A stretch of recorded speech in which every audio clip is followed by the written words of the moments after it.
El gobierno es el que hinchó las pelotas con que todo convergía al dólar a 1100, al dólar para abajo, al dólar de 700 pesos, 800 pesos. Intervino todo el verano en la brecha cambiaria. ¿Para qué interveniste todo el verano en la brecha cambiaria a 1150 pesos? ¿Para qué gastaste 2.000 millones de dólares entre diciembre y febrero, para que la gente tenga un dólar más accesible, para poder irse al exterior, para comprar barato? ¿Para qué, digamos? ¿Cuál era la lógica? Estás pidiéndole que te acerque el FMI 6.000, 8.000 millones de dólares, estás mendigándole 6.000, 8.000 millones de dólares ahora. Bueno, 2.000 te lo gastaste en la brecha. Y no estoy contando los que vendiste ahora en el spot, 1.600 millones de dólares adicionales. Sino en la brecha cambiaria estoy hablando, lo que antes de esta corrida, o de este trasvasamiento de carteras para no herir susceptibilidades. ¿Cuál era la idea? ¿Por qué no podías tener un poquito más de brecha? ¿Para qué querías presionar todo y gastarte 2.000 millones de dólares? Ahora te voy a mostrar el número. Diciembre, enero, febrero, hasta el último informe de balance cambiario muy interesante del viernes a la noche. Ahí tenemos desmenuzado todos los números. ¿Para qué pusiste 2.000 millones de dólares? ¿Para qué? ¿Para que la gente se vaya más barato a Brasil, a ir a comprar a Zara de Madrid? ¿Para que, qué sé yo, para que Chile sea todavía más barato? ¿A 1.150 pesos, a 1.100 pesos? ¿A esos dólares vendiste en la brecha cambiaria? ¿Cuál era tu idea? ¿No? ¿Qué es lo que querías hacer con eso? Entonces, bueno, los 1.600, 2.000 millones de dólares que vendiste ahora los últimos 10 días, y bueno, ¿qué vas a hacer? Estás en medio de un desanclaje total de expectativas.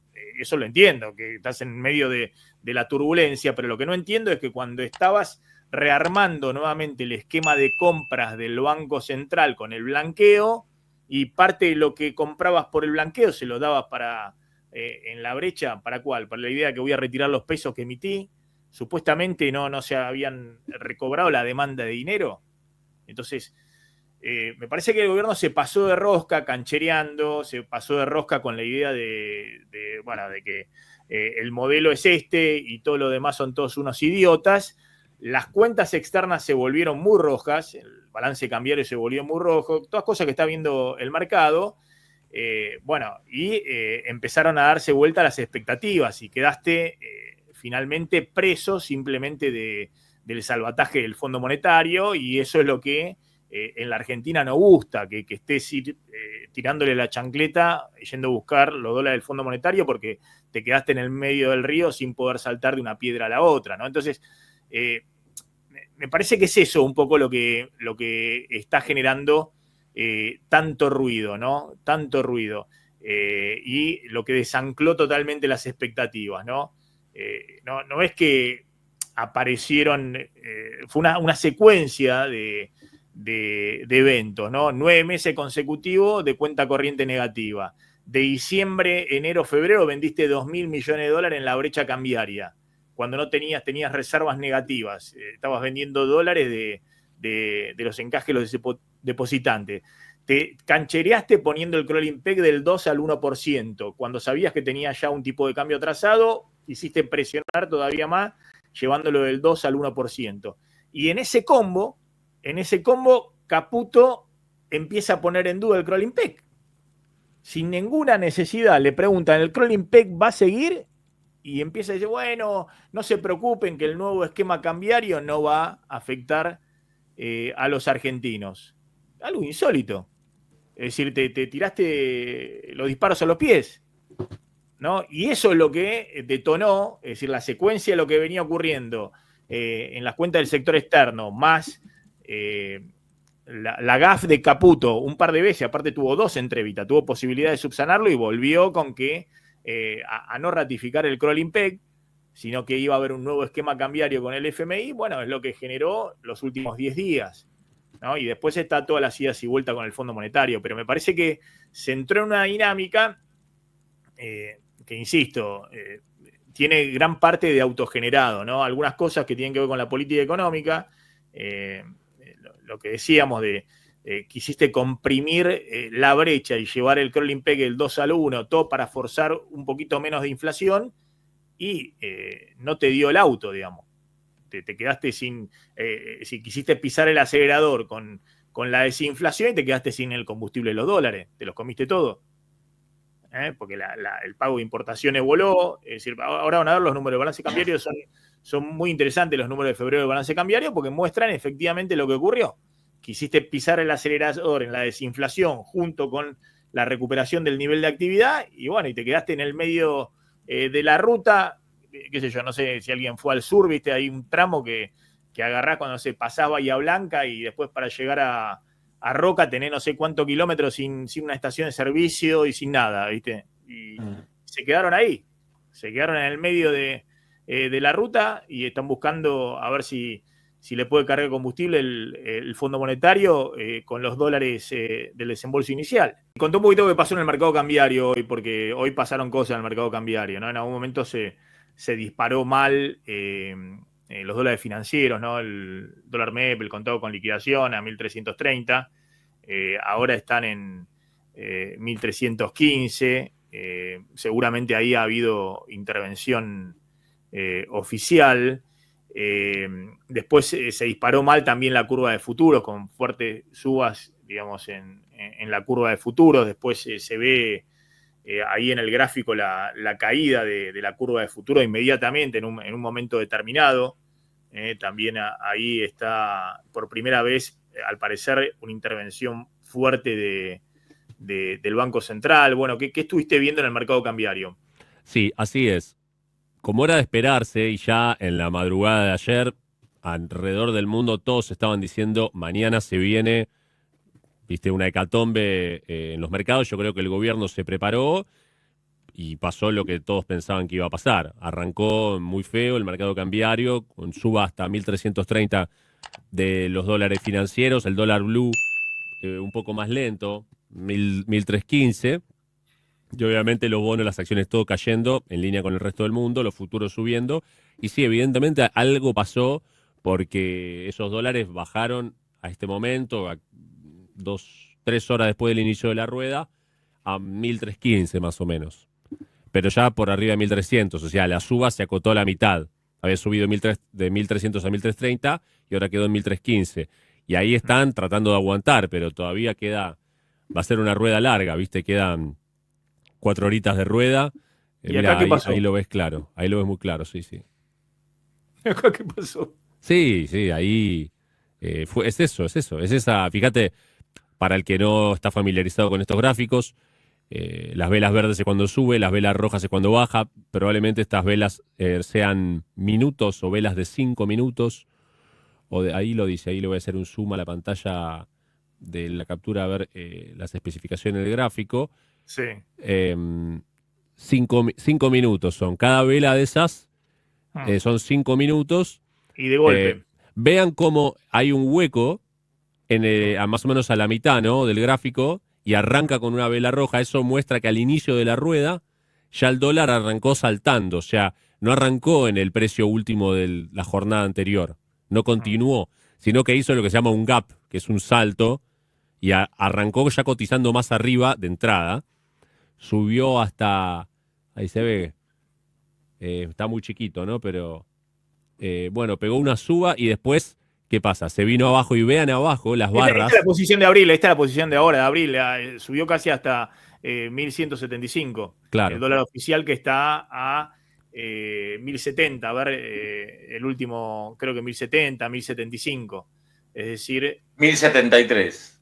1.073. Ahí está. Entonces es, bueno, una suba por lo menos de ¿cuánto? A ver, 1.175, 1.073, y una suba del 9% a un mes, digamos, ¿no?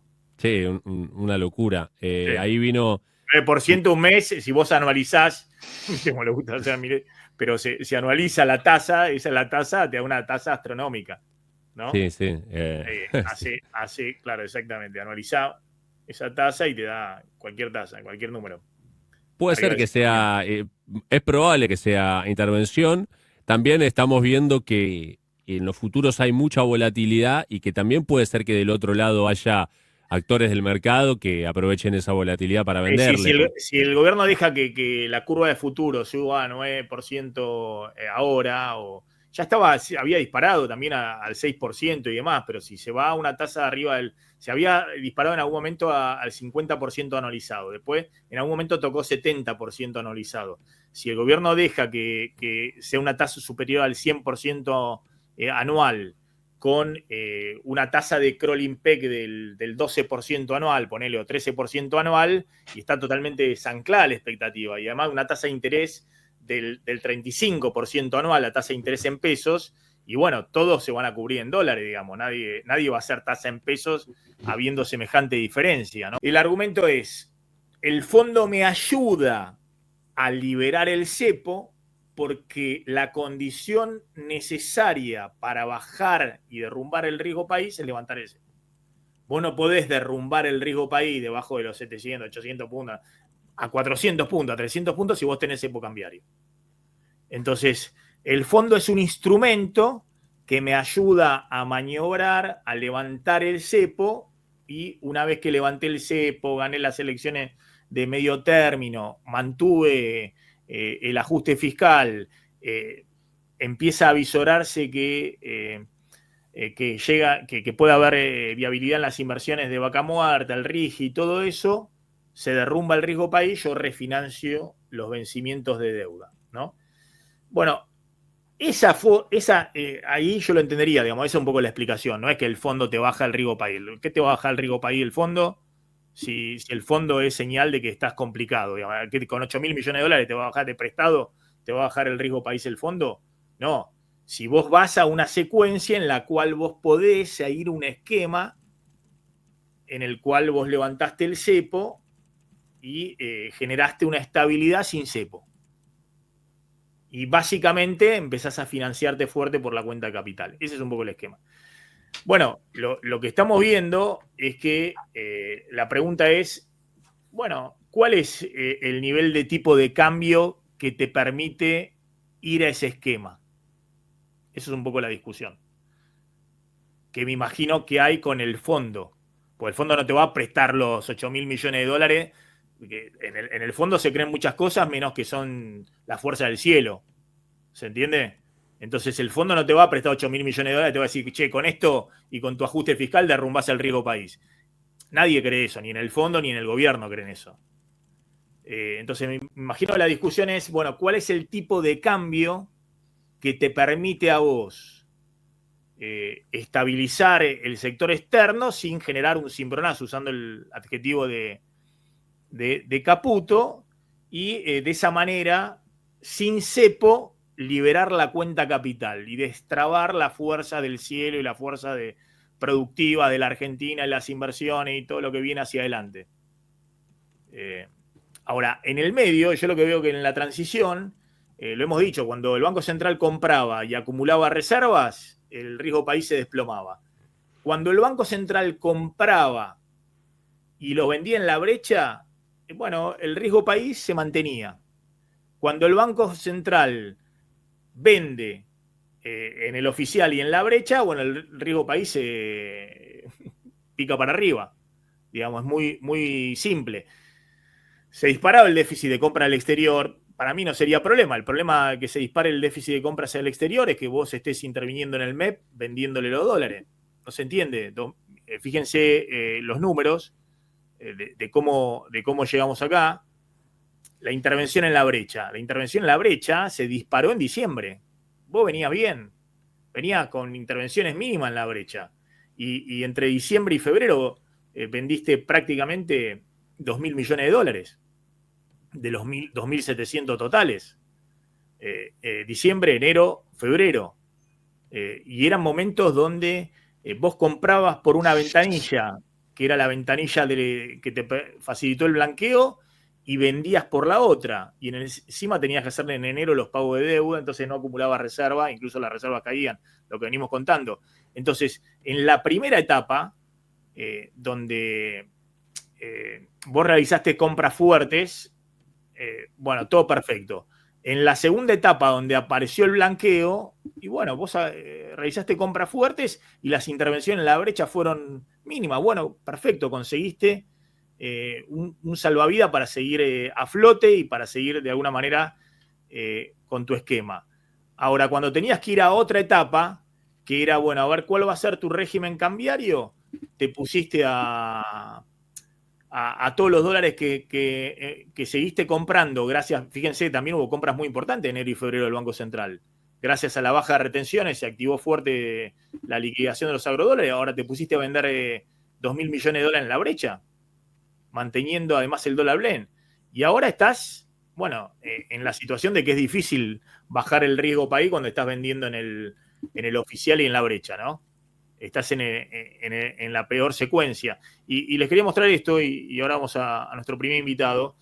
El gobierno no solamente fue a un régimen cambiario, obviamente mucho más rígido, del 2 al 1%, forzando la baja de la inflación, todo lo que contamos, o la idea de presionar la brecha para que converja a los 1.100 pesos, a los 1.000 pesos, vendiendo dólares fuerte en la brecha, las ofertas de vendiendo a 1.100, a 1.150 para que se vaya más barato todavía al exterior, a Brasil, a Chile, a Europa en el verano, sino que venía en un proceso de liberación fuerte de todo el tema de importaciones, por el tema precio y para financiar también el aumento del nivel de actividad. Fíjense la disparada en el balance cambiario, este número. Este número es impresionante. Venías de la restricción total a principio del año pasado, fíjense interanual. El pago por importaciones, ¿no? Esto siempre, el balance cambiario es pago versus cobros, ¿no? Entonces, bueno, en ese esquema, y es difícil acumular reservas. Si estás en un esquema donde no solamente es el turismo al exterior, sino es fundamentalmente el pago de importaciones. Porque la economía empieza a crecer fuertemente y las importaciones vuelan. Y los pagos de importaciones venían, pese a esos números que mostré hasta febrero de balance cambiario, que muestran un crecimiento muy grande, 5.000 millones de dólares estabas en pago de importaciones. Bueno, no mostramos los últimos 20 días. Los últimos 20 días con el esquema donde hay un incentivo muy grande para el importador de adelantar pagos o cancelar deuda comercial, porque se rompió, como bien vos decías, Martín, el crawling peg. Eso lo mostró el informe de Mariana Alpoyeto de Cogo. En 20 días aumentaron 3.000 millones de dólares los pagos de importaciones. Y esto va al comentario que me hacía un expresidente del Banco Central. Qué raro que Santiago no levante el teléfono por Bausili. Conociendo la dinámica del mercado cambiario, no levante el teléfono y no sé, que llame a Tierra del Fuego y le diga, che, muchacho, ¿no? A algunos amigos aparte que los conoce. Esta semana no. Esta semana no. La que viene vemos, pero esta semana no, muchachos. ¿Se entiende? Además que les parecía también raro que no intervinieran en la curva de futuros, ¿no? Y la explicación que me daban, que era una explicación, si se quiere, más, no sé si ingenua, o la explicación que veían, pues, conocían a los personajes, es que no querían meterse en el fárrago de las cuestiones judiciales, ¿no? Que después no aparezca a este sí, a este no, a este sí, a este no, o que no aparezca si después hay alguna diferencia en el tipo de cambio oficial, porque fuiste a otro esquema cambiario, que vos vendiste tanta posición de dólar futuro, ¿no? Y que eso le generó una pérdida al Banco Central que tuvo que emitir para cubrir las posiciones. Pero bueno, nada, eso es un poco la historia. Los números están claros y en todo caso me parece que el gobierno se pasó de rosca, ¿no? Y sobre eso el propio Caputo desarmó lo que había armado antes de cantar victoria con el fondo, ¿no? Antes de tener ya listo el bote salvavidas del fondo.